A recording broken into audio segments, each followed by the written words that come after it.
Olá a todos, sejam bem-vindos a mais um dos nossos vídeos de casos reais de avarias técnicas e hoje, na verdade, uma avaria sem avaria, não é assim, Artur? É verdade, portanto, hoje uma avaria que de facto tem um sintoma, mas não tem avaria, propriamente dita.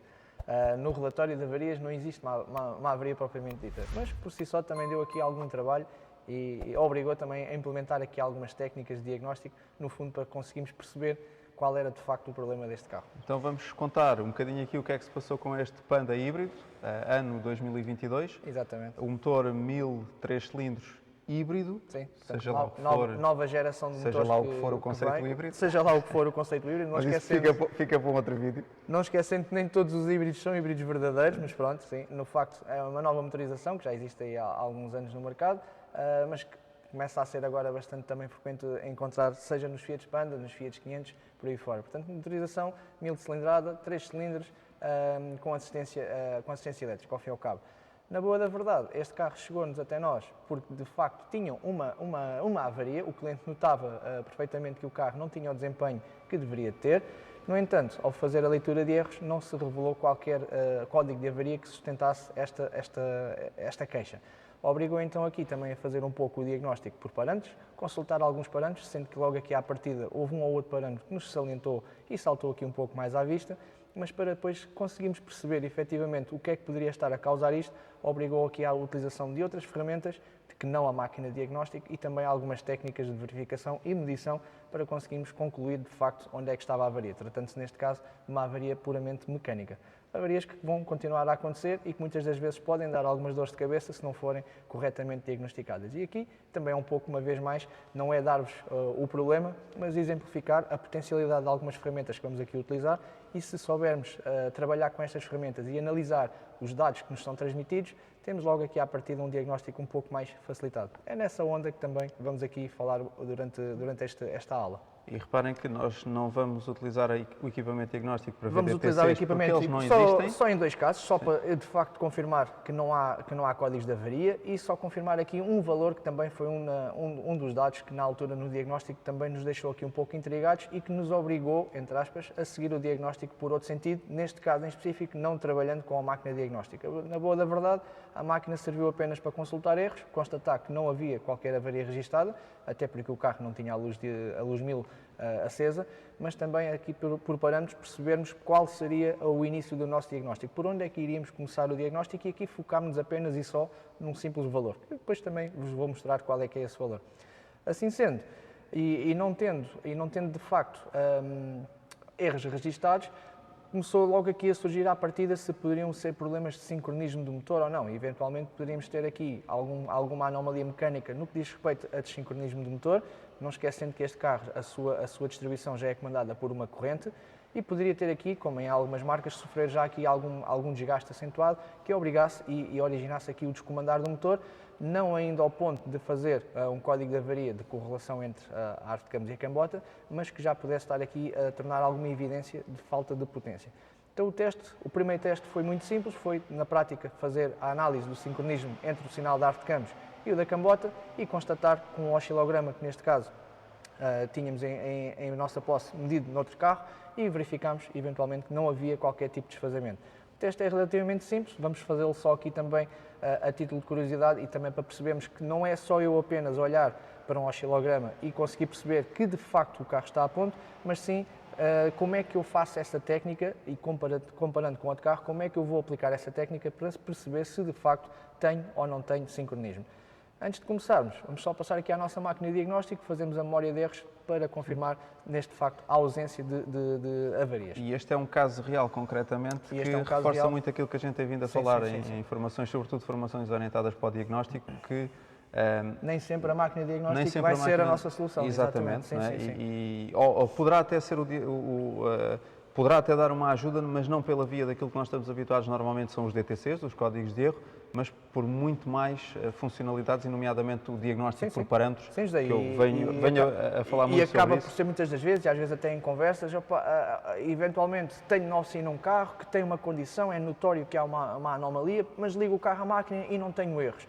E começa-se a gerar aqui, logo aqui à partida torna-se numa grande dificuldade, quando o carro tem uma consequência, mas não temos um erro que nos oriente no diagnóstico. E aqui parte então o diagnóstico, como muitas vezes falamos também, o diagnóstico por parâmetros, o percebemos como é que as coisas funcionam, olharmos para esses parâmetros e ver o que é normal e o que é que não é normal e tentar perceber o que é que pode estar por trás de um valor extremamente elevado ou um valor extremamente reduzido. Portanto, foi um pouco aqui também o seguimento que fizemos. A máquina serviu só e apenas para ver erros e consultar alguns parâmetros e aqui então delinear o nosso diagnóstico. Basicamente é isso que vamos aqui também de alguma forma tentar reproduzir. Começar por constatar que não há efetivamente erros, não é?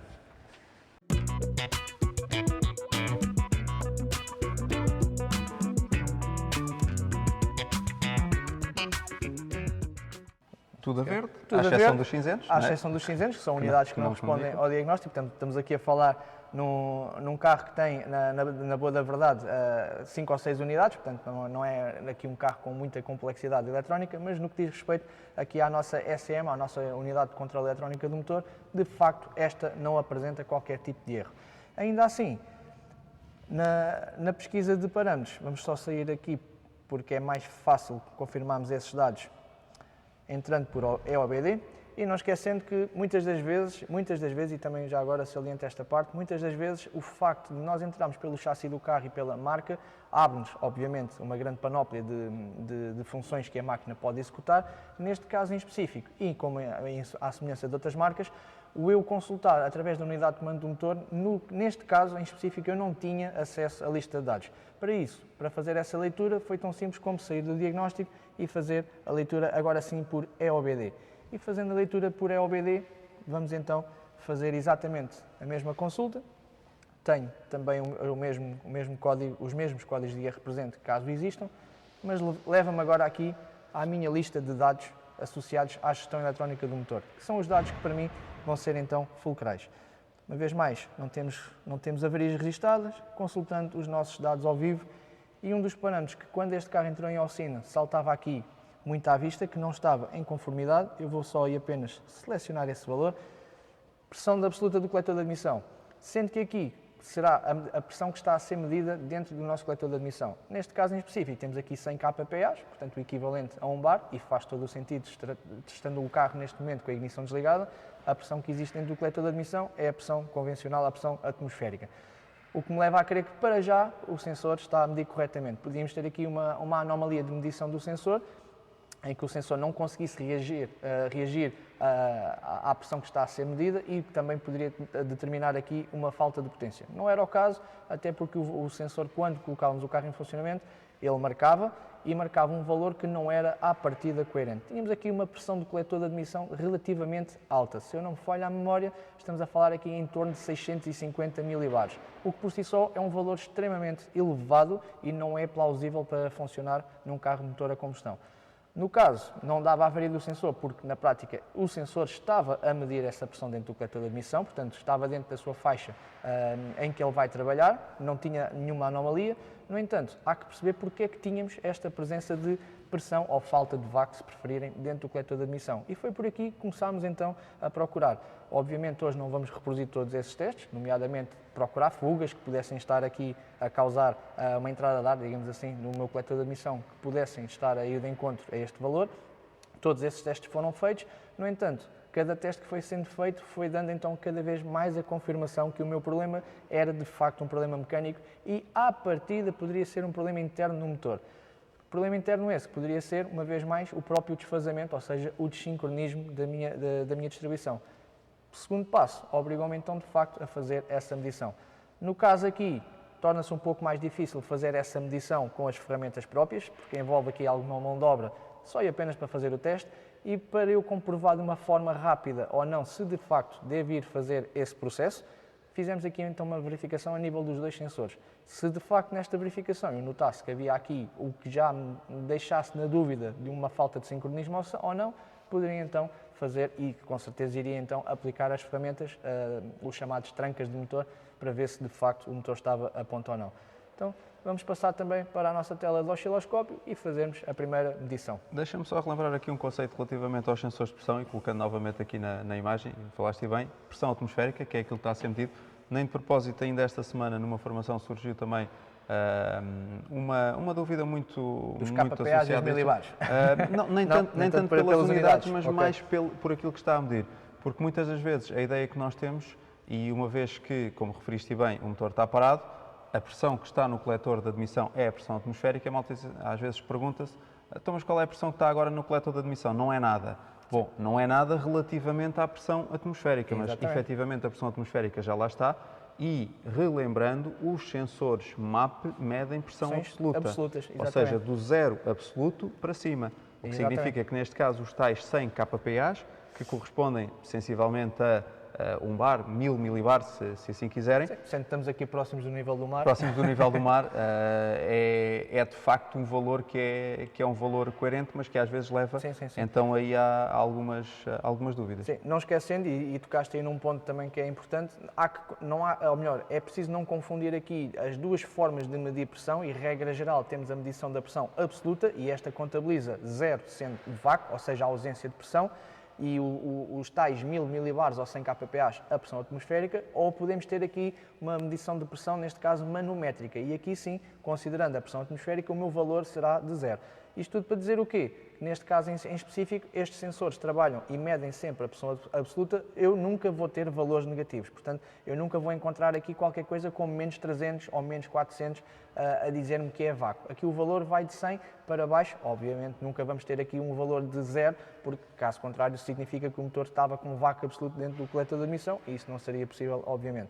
Mas sim, foi aqui um ponto importante e muitas vezes leva aqui até situações, e estamos a falar num sensor de medição de coletor de admissão, como podíamos estar a falar num sensor de pressão de sobrealimentação, num carro diesel ou mesmo a gasolina, sensores de pressão de combustível e por aí vai. Regra geral, na maior parte dos sensores, medem a pressão absoluta. Portanto, não vamos encontrar e não esperamos encontrar valores negativos. Exatamente. Se encontrarmos, é muito mau sinal. Se encontrarmos, é sinal que, de facto, alguma coisa não está bem. Exatamente. Okay. Então, posto isto, vamos fazer uma análise rápida do sincronismo do Exatamente. motor. Vamos fazer aqui uma colheita do sinal da arte de campos e do sinal da cambota e vamos olhar aqui para o sinal e, uma vez mais saliente, não é o facto de eu olhar para o sinal e vou dizer, não, está a ponto. À data de hoje eu já consigo olhar para este sinal e consigo perceber, de facto, se está ou não está, porque atendendo o número de vezes que medimos este sinal, também já consigo começar aqui a perceber, neste modelo em específico, quase que só de olhar eu consigo saber se está ou não está.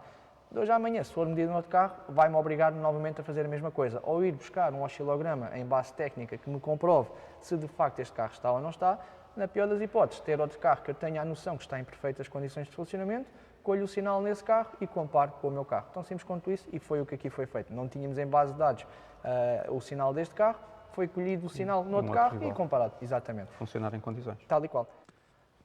Ora, então para isso, vamos fazer aqui a medição do nosso sinal da cambota e da arte de campos e, como já aqui falado, também já sabemos quase que aqui decora o sinal e o teste é tão simples como vamos colocar então em funcionamento o nosso motor, colher aqui os dois sinais e fazemos então a comparação face àquilo que também já sabemos quase que decora, de qual é a forma normal deste sinal.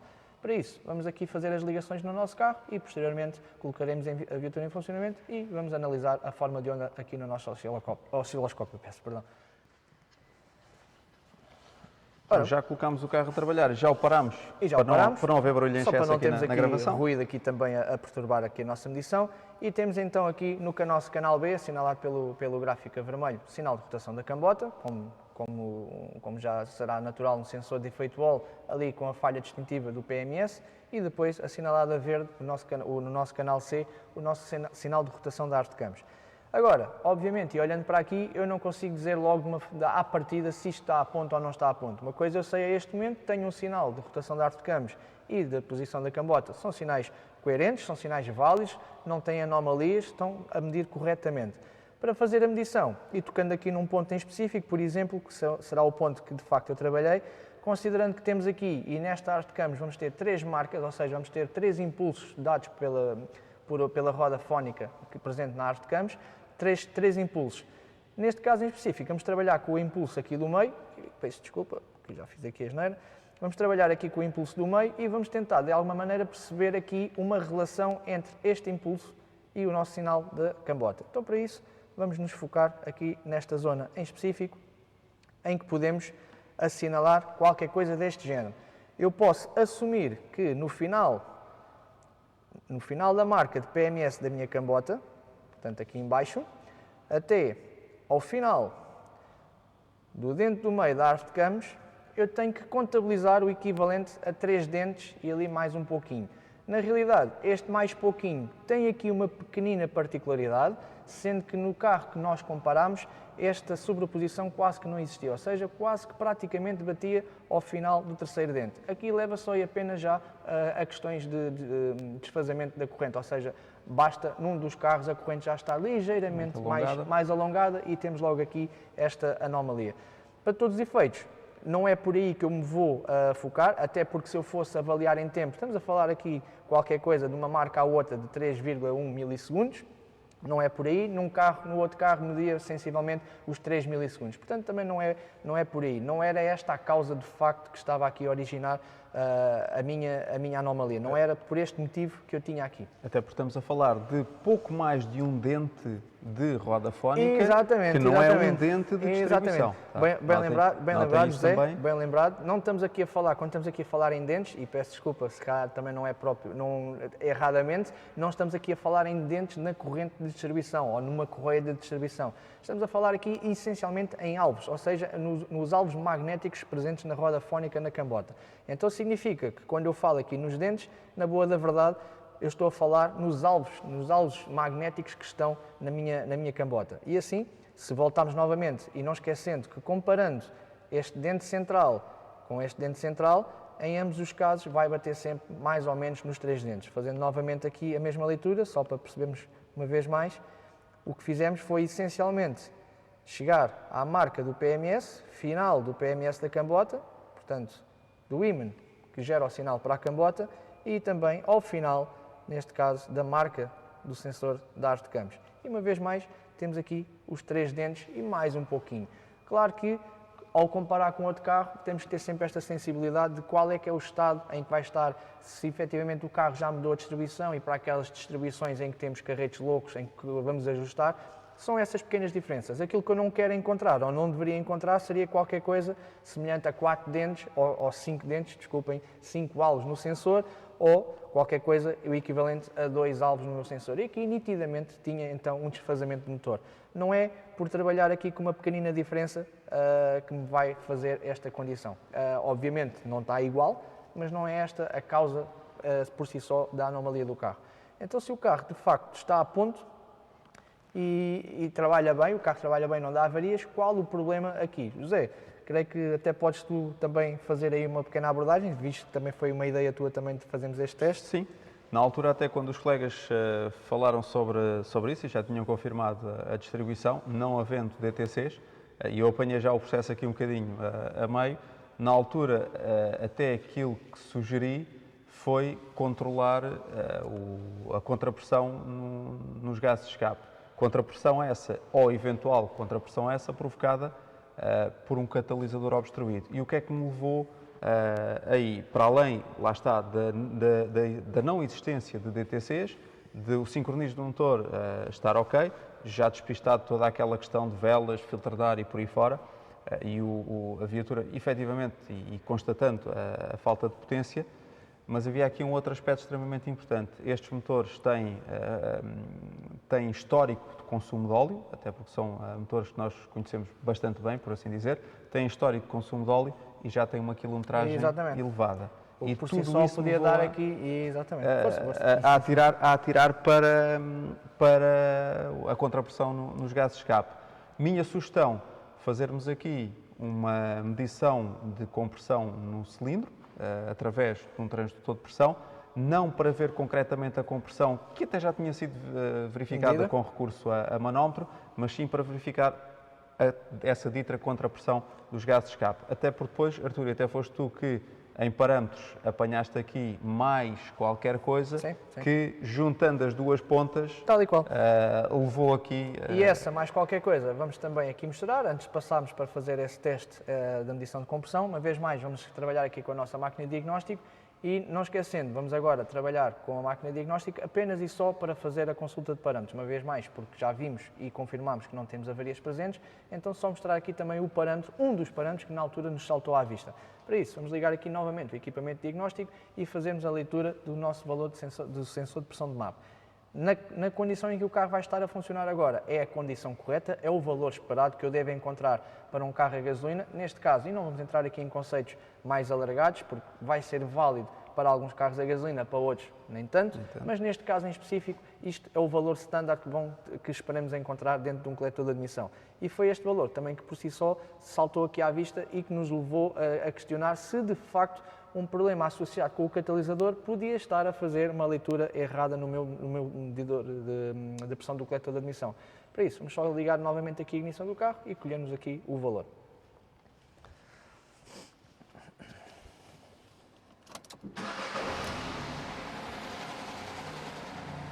Vamos ao vivo.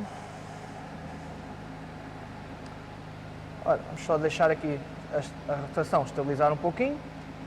Note-se que há pouco consultámos este mesmo parâmetro e tínhamos o valor de pressão atmosférica, portanto os 100 kPa, sendo que neste momento agora temos aqui o equivalente a 400. E o motor, quando estabilizar a rotação, não esquecendo que o motor também está frio, o motor não está à temperatura normal de serviço, mas já estamos aqui a ver que o valor está a descer. E este valor tem que ir parar sensivelmente para valores na casa de 350 a 400 milibares, ou seja, 35 a 40 kPa. Isto é a condição específica e é a condição normal de funcionamento deste carro. No entanto, quando o carro, antes de fazer a reparação, quando foi verificado este valor, e foi este valor também que nos saltou aqui um pouco à vista, este valor era quase que o dobro. Portanto, andava sensivelmente aqui entre os 70 e 80 milibares, o que por si só não era um valor plausível. Significa que, de facto, havia pressão a mais dentro do meu coletor de admissão. E de que forma é que o meu escape entupido pode estar associado a este valor elevado. Não esquecem de uma vez mais que todo o ar que entra também tem que sair. E se de facto ele não sair, vai acabar por se acumular dentro do meu motor, cilindro, e consequentemente vai acabar por fazer um retrocesso para o meu coletor de admissão. Por outras palavras, aquilo que é chamado aí pelas oficinas, o pessoal conhece muito bem, começa a fazer escape para o lado da admissão. E de facto era o que estava a acontecer. Uma vez mais aqui, já com a rotação estabilizada, temos um valor normal e fiável da pressão que deve ter dentro do coletor de admissão. Portanto, neste momento, o carro não tem qualquer anomalia, uma vez que já foi, neste caso, solucionado. Então, se não temos aqui o problema, vamos agora colher o sinal que nos levou então a constatar se de facto tínhamos o catalisador entupido ou não e comprovar e cruzar essa mesma verificação feita agora com o sinal recolhido na altura. E depois é uma questão de se analisar diferenças. Vou só desligar novamente o carro e preparar as ligações para fazermos então a verificação da pressão do nosso cilindro. Muito bem.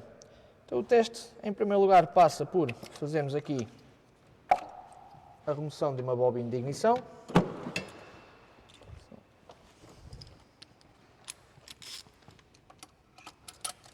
Vamos remover a vela. Estamos a fazer no primeiro cilindro, poderia ser em qualquer outro cilindro. No limite, fazer a comparação entre os três, neste caso só e apenas para despistar se havia uma correlação entre os três cilindros ou se seria uma anomalia relacionada apenas e só num cilindro. Não esquecendo, podemos ter aqui situações de má vedação de válvulas de admissão ou de escape que podiam estar a afetar não os meus três cilindros, mas apenas um cilindro.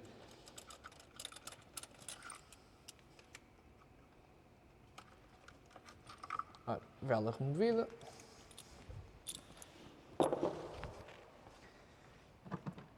E será então agora instalada a ferramenta, neste caso vai enroscar no bocal da vela e permite então a integração da nossa ferramenta de medição.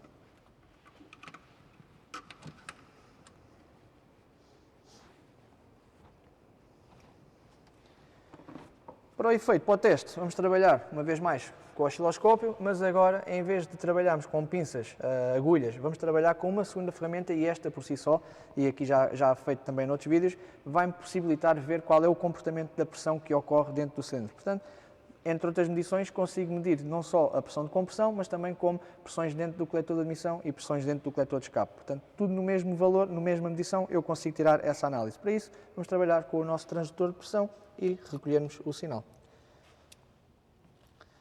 Ligamos o equipamento.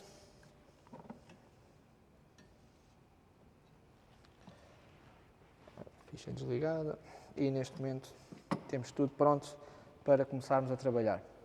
Hardware instalado, resta-nos agora parametrizar o nosso osciloscópio para fazermos então a medição do sinal que esperamos da pressão dentro do cilindro, neste caso do cilindro número 1. Bom, ferramentas instaladas, osciloscópio programado. Falta só agora também termos aqui uma pequena aula, digamos assim, de como é que eu vou interpretar este sinal. Primeiro que tudo, e olhando aqui para o meu osciloscópio, vou ter então aqui selecionado, não esquecendo que o meu transdutor vai me medir variações de pressão, seja tanto para cima da pressão atmosférica como para baixo da pressão atmosférica, portanto, seja vácuo ou pressão, ele vai conseguir medir, e não esquecendo uma vez mais que neste ponto em específico ele está na linha de zero, e voltamos novamente ao mesmo conceito. Aqui o meu transdutor vai se comportar como literalmente um manómetro. Ele vai conseguir medir tudo o que está para cima da pressão atmosférica, como também aquilo que está para baixo da pressão atmosférica. Portanto, eu vou ter aqui valores positivos e vou ter valores negativos. Na boa da verdade, esta linha zero que aqui está representada a azul corresponde de facto à minha pressão atmosférica, que é de toda a pressão que tenho dentro do cilindro neste preciso momento. Feito isto, vou colocar o motor em funcionamento e vou então analisar a minha forma de onda. Só um momento. Ora, e aqui está ela. Não esquecendo uma vez mais, vamos só colocar aqui a nossa linha nos zero para nos dar uma referência de qual é a pressão atmosférica. Significa, na boa da verdade, tudo o que está para cima deste tracejado é de facto pressão acima da pressão atmosférica. Tudo o que está para baixo da minha linha a tracejado é de pressão, é tudo o que é para baixo da pressão atmosférica. E de facto eu tenho não só vácuo como pressão dentro do meu cilindro. Neste caso aqui em específico eu consigo assistir em duas alturas que tenho de facto vácuo. A primeira altura será nesta zona, portanto mesmo no final da expansão do meu cilindro, quando o meu pistão está prestes a chegar ao PMI, eu tenho de facto novamente a pressão de pressão dentro do cilindro. Não esquecendo uma vez mais que o motor partiu numa condição de aspiração e fez vácuo. Portanto, tem que retornar novamente a essa mesma pressão. Se não existisse este vácuo, das duas uma, ou estaríamos a trabalhar num motor diesel, ou de facto havia aqui problemas de vedação dentro do meu cilindro e este cilindro deixava de ser estanque. No entanto, não é este o meu problema. O problema parte, e eu vou assinalar, depois podemos colocar aqui umas réguas só para nos focarmos, nesta zona aqui. E esta zona foi, de facto, onde notámos a anomalia. Não esquecendo, uma vez mais, que cada parte deste gráfico vai corresponder, no seu todo, a uma fase do meu motor. Para isso, vamos trabalhar aqui com umas pequenas réguas e vamos selecionar, só para ser possível fazer aqui um ajuste um pouco mais preciso. Deixa-me reforçar que, e para quem não assistiu ao vídeo há pouco, não é? A gente aconselha sempre a que vejam o vídeo num todo. Exatamente. Este veículo está com o catalisador em condições. Em condições, exatamente. Este carro está Significa que este sinal que nós estamos agora a colher é um sinal bom. Exatamente.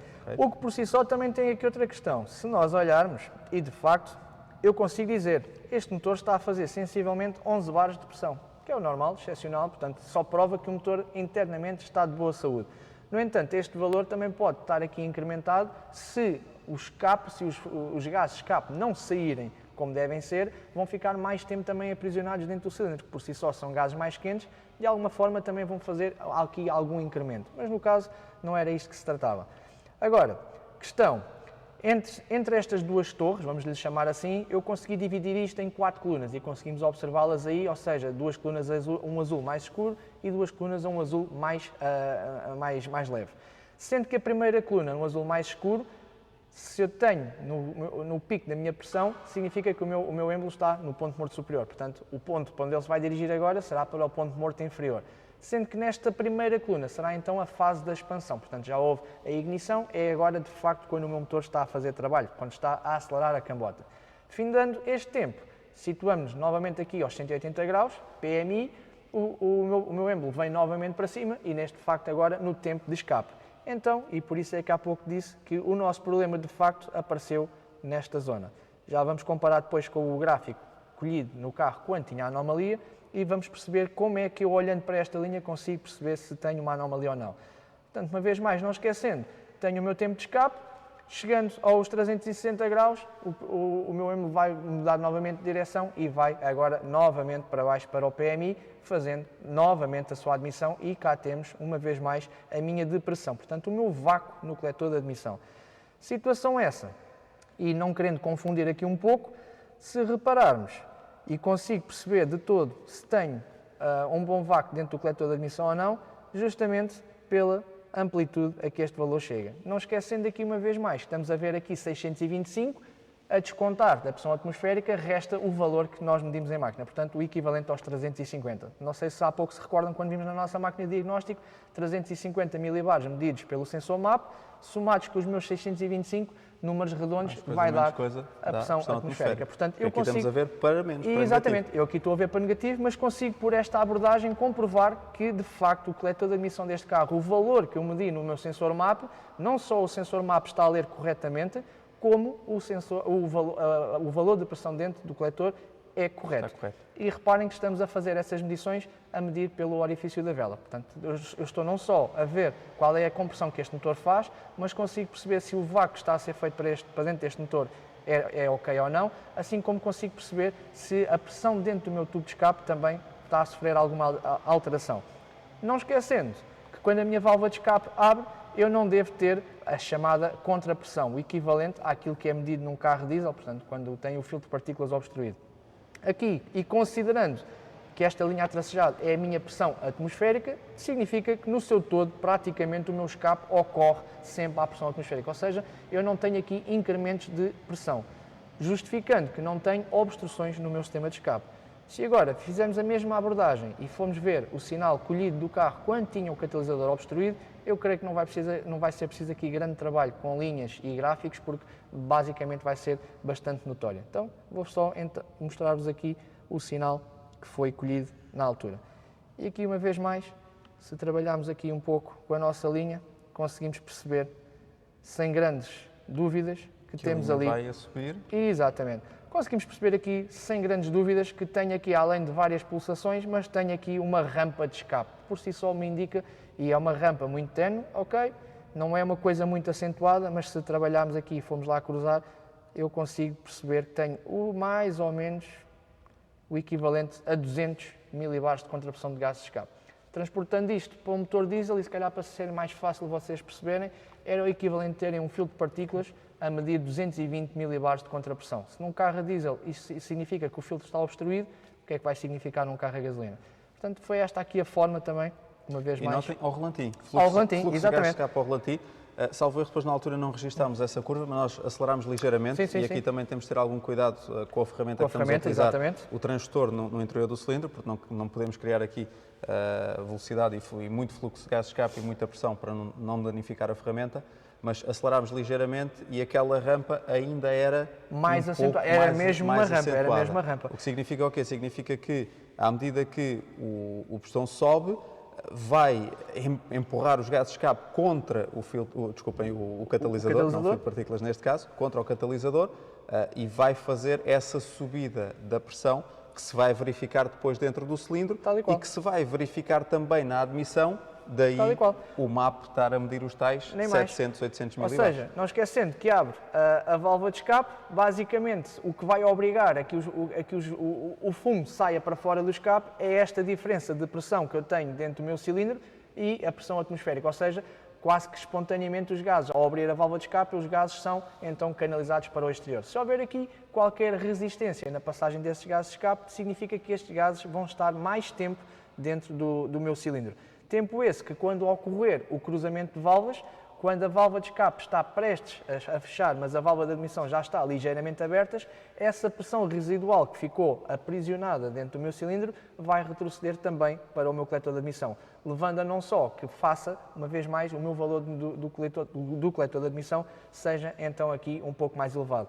Se fizermos a mesma abordagem aqui no nosso gráfico colhido, quando o carro tinha anomalia, vamos colocar novamente aqui a nossa linha de zero, e se viermos ver qual era o valor de depressão obtido, conseguimos perceber que também temos aqui algumas anomalias. Portanto, se no outro tínhamos 500, aqui, e não esquecendo que isto depois a própria temperatura de funcionamento do carro, mas aqui por si só eu já consigo perceber que já tenho um valor mais baixo. Há pouco reconhemos 600 e qualquer coisa milibares, o que me dava origem aos meus 350 que eu colhia. No caso, aqui, feitas as mesmas contas, teria a trabalhar com pressões de coletor de admissão na casa de 500 milibares para cima. E, de facto, cheguei a apanhar, inclusivamente, até perto de 700.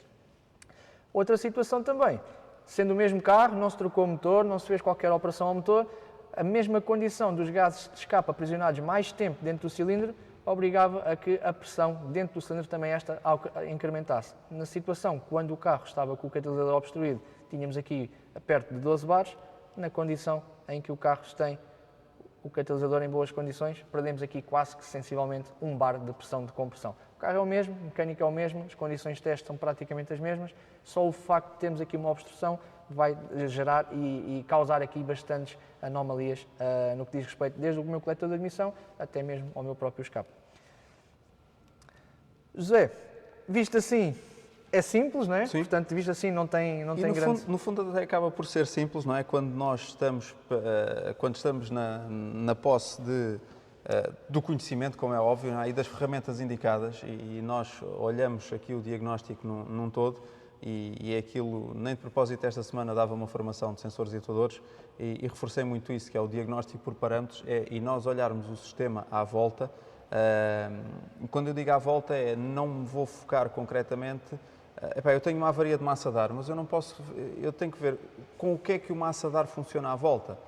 Faz parte do sistema de admissão, ok, mas depois Aliás, tem AGR. E estás a tocar em uma situação muito importante.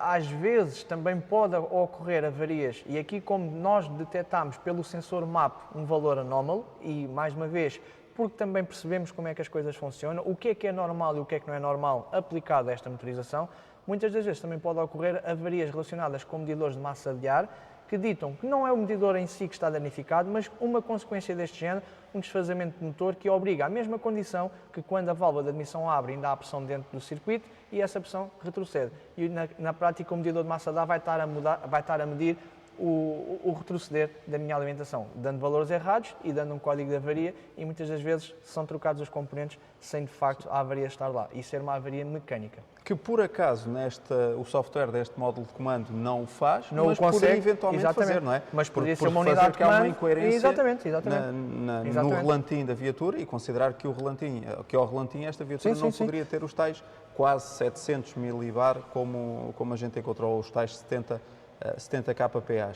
Por isso é muito nós irmos aqui pela leitura dos parâmetros, ir juntando as pontas, não é? No fundo, acabarmos por perceber aqui também um bocadinho o histórico do carro, a quilometragem do carro, se é ou não execuível, quer dizer, se estivéssemos a falar com um carro 10 ou 15 mil quilómetros, se calhar eu não ia atirar logo à partida ali para um entupimento no catalisador e não havendo o histórico do consumo de óleo. Mas é nós juntarmos aqui toda a informação que nós possamos ter e que nos vai ajudar depois a dar mais despacho ao diagnóstico.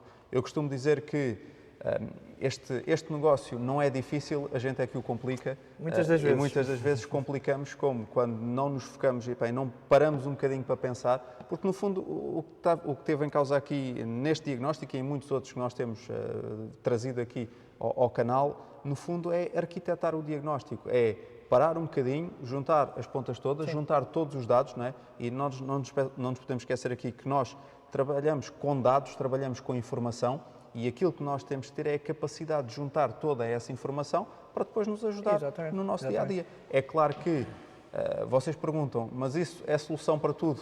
Infelizmente não. Este é um canal de informação técnica e não de bola de cristal, como é óbvio. Mas se nós juntarmos essa informação, se nós utilizarmos corretamente as ferramentas que devemos utilizar em determinada instância... Eu acho que é mais por aí. Eu acho que é termos noção que o diagnóstico não vai depender só da máquina de diagnóstico, do nosso equipamento, até porque aqui, como viram, pouco ou nada me valia, mais que não seja, sustentava-me só a minha abordagem ao diagnóstico de que não tinha um erro eletrónico, e no limite, aqui por leitura de parâmetros, eu consegui identificar a anomalia. Eu consegui perceber que de facto tinha uma anomalia de pressão. Resta-me agora perceber qual é a causa. Portanto, aqui a nível de máquina diagnóstica, a partir do momento em que eu vi o parâmetro, quase que pura e simplesmente podíamos arrumar a máquina diagnóstica. E parte aqui, uma vez mais, não estamos com isto a dizer, e aqui a questão não é dizer que o osciloscópio é o que vai resolver os vossos problemas, aqui é um bocadinho, é o conhecimento associado à máquina de diagnóstico, associado, neste caso em específico, ao osciloscópio que ditou o diagnóstico desta viatura. Eu creio que não é pela técnica em si, porque, como aqui reparado, claro que aqui é muito mais resumido, mas as medições que vão fazer nas vossas oficinas, mesma coisa, a dificuldade será de achar onde é que estão os meus sinais a medir, quais os sinais que eu devo medir e fazer a análise correta desses sinais, aqui medir o sensor de arte de campos e da cambota. Isto também só muito para quebrar aquele mito do é possível ver o ponto do motor com o osciloscópio. Sim, é. e preciso de ter uma comparação. Dá para fazer de outras formas, um pouco mais complexas, o que também obriga a ter algum conhecimento. Eu, pela própria sinal de medição da compressão, eu também consigo ter logo aqui à partida se o motor está a ponto ou não. Mas isso são áreas já um pouco mais específicas e que também já é preciso ter um pouco mais de domínio. Mas creio que na prática de fazer a medição do sinal não levanta aqui qualquer grande dúvida. Consultar esquema elétrico, ver na unidade de comando do motor qual é o pin-out correspondente ao meu sensor de árvore de campos e da cambota. Se eventualmente tiver dois, medir os dois sinais das árvores de campos e da cambota e constatar aqui se há ou não há sincronismo. Feito esse ponto, já não vale a pena ir trabalhar com ferramentas de trancas de motor, porque de facto ele está a ponto. Se há uma anomalia mecânica no meu motor em que dita que não tenho sincronismo mecânico, vamos dizer que temos umas cams em que as cams descravaram e rodaram, eu consigo apanhar esse sinal pela medição da compressão. O motor eletronicamente está a ponto, mecanicamente está fora do ponto, aqui não era o caso. Eletronicamente estava a ponto, mecanicamente estava a ponto, o que eu tinha era a pressão, os gases, demasiado tempo dentro do motor. E basta-me olhar para o meu sinal e perceber como é que funciona e consigo chegar lá. Portanto, o diagnóstico aqui não é muito complexo, a maior complexidade muitas das vezes passa por vocês do vosso lado terem as ferramentas e infelizmente vamos apanhar muito pessoal que tem osciloscópios, mas não usam porque demora muito tempo. Pessoal, muito rápido, não acrescenta. O tempo é quase o mesmo de estar a trabalhar com multímetro ou não. E a vantagem de trabalharmos com esta ferramenta, como vocês aqui viram, muitas das vezes pode ditar irmos logo quase que diretos ao problema ou não. E certamente já apanhaste pessoal nas nossas formações, eu pelo menos tenho apanhado, que também, indo às formações do osciloscópio, pensam que aquela é a ferramenta e que aquilo vai resolver os problemas todos. Esqueçam, malta, nada disso. É mais uma ferramenta. E reparem que nós aqui precisamos do equipamento diagnóstico, precisamos do osciloscópio, precisamos de esquemas elétricos até para ir fazer as ligações do sincronismo de motor. Não estamos a falar aqui da ferramenta, estamos a falar de mais uma ferramenta que complementa o diagnóstico. Okay? E acho que basicamente é isto. Tá? A ideia também era trazer-vos aqui mais uma avaria real e à semelhança daquilo que a gente já tem feito, mais importante do que trazermos aqui o problema e a solução, era andar aqui um bocadinho à volta dos testes que foram feitos, do raciocínio de diagnóstico que nós fizemos, que não está correto nem errado, foi o nosso raciocínio, foi o caminho que nós levámos para chegar a... Se havia outras vias, claro sim, podia fazer por medições de temperatura, para determinar se o catalisador estava entupido ou não. Aqui achámos um pouco mais interativo também, fazermos o diagnóstico noutra perspectiva, na perspectiva do osciloscópio, e mostrar de facto as potencialidades do mesmo. Até porque não utilizávamos o transistor já há uns tempos, até porque não utilizávamos os transistores. E a última vez, por acaso, também fizemos a mesma medição, não com este fim, mas para comprovar o ponto do motor, ou seja, se mecanicamente o motor estava a ponto ou não. Creio que o vídeo também estará aí pelo canal, pesquisem. Também vão ter lá medições parecidas e vão ver que, apesar de ser de outro carro, a forma de onda é igual, a maneira que eu tenho de analisar vai ser sempre igual. Colher o sinal seja num Peugeot, num Renault, num Citroën, num Fiat, a forma de onda é sempre igual e eu vou sempre trabalhar na mesma base. Portanto, compreendendo o sinal e as características que compõem esse sinal, eu vou conseguir tirar daqui imensa informação. Era um pouco também à volta disto que queríamos andar. Pessoal, já sabem, vou pedir aquilo que também peço sempre aí no final dos nossos vídeos, subscrevam o canal, vão ficando atentos ao conteúdo que nós vamos aí libertando. Normalmente, semana a semana, nós tentamos colocar aqui um vídeo técnico nesta onda, nesta veia da questão do problema técnico. Vão ficando também atentos às nossas redes sociais, às formações que a gente aí tem, nem de propósito e brevemente vamos ter formação do osciloscópio, quer a nível inicial, quer a nível avançado, onde vamos aplicar estes testes, entre outros. E que complementam também um bocadinho o conhecimento técnico dos colegas aí da oficina. Mais uma vez, Artur, obrigado aí por mais um caso. Pessoal, já sabem, fiquem atentos aí às novidades e obrigado por participarem e, como agora é o nosso mote, até ao próximo problema. Até ao próximo problema. Muito obrigado.